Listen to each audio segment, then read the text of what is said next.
Siapa yang sebenarnya berkuasa? Kali ini kita bahas terkait oligarki versus demokrasi. Kita sering mendengar kata demokrasi dari pidato para pejabat, kampanye politik, hingga pelajaran sekolah.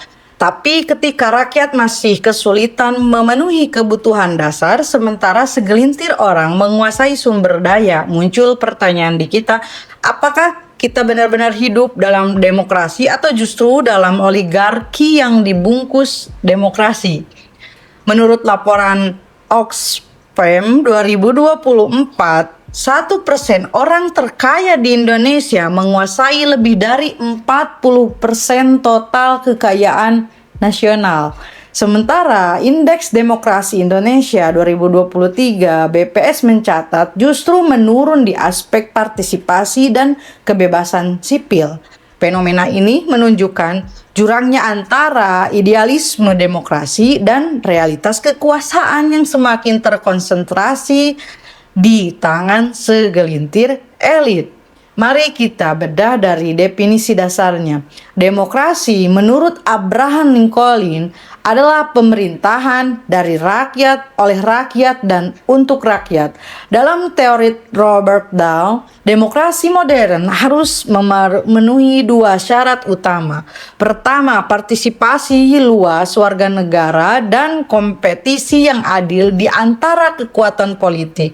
Namun, dalam praktiknya muncul sistem yang disebut oligarki dari bahasa Yunani, yaitu oligos, artinya sedikit, dan arkein, artinya memerintah, dan dalam ini artinya kekuasaan dipegang oleh kelompok kecil yang berkuasa atas dasar kekayaan, koneksi, atau pengaruh. Jeffrey Winters dalam bukunya Oligarki di 2011 menyebut Indonesia sebagai oligarki elektoral.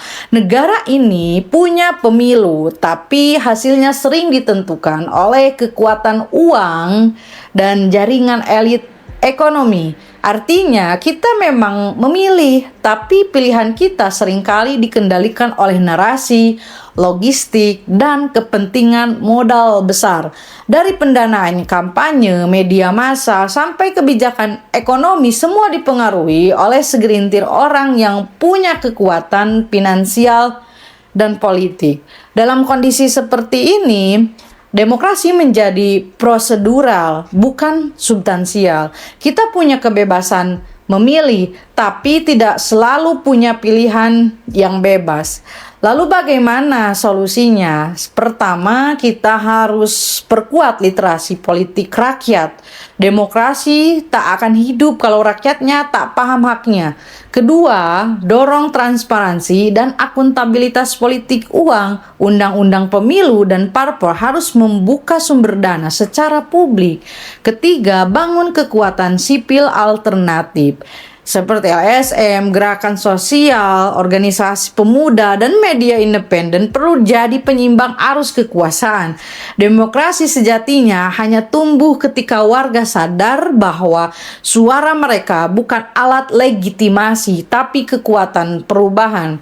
Sebagai kesimpulannya, kita tidak sedang melawan demokrasi, tapi sedang mengingatkan agar demokrasi tidak disandra oligarki.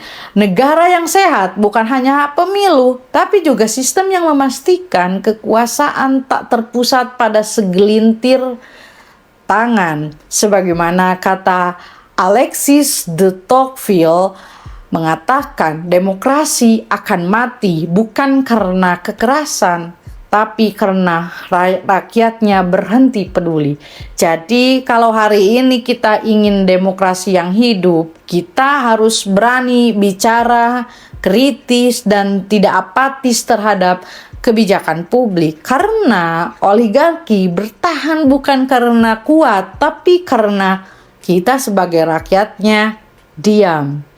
Dari itu kita sama-sama untuk menentukan apakah kita ada di posisi demokrasi atau di lingkaran oligarki. Tetap semangat untuk kita semua. Sekian dan terima kasih.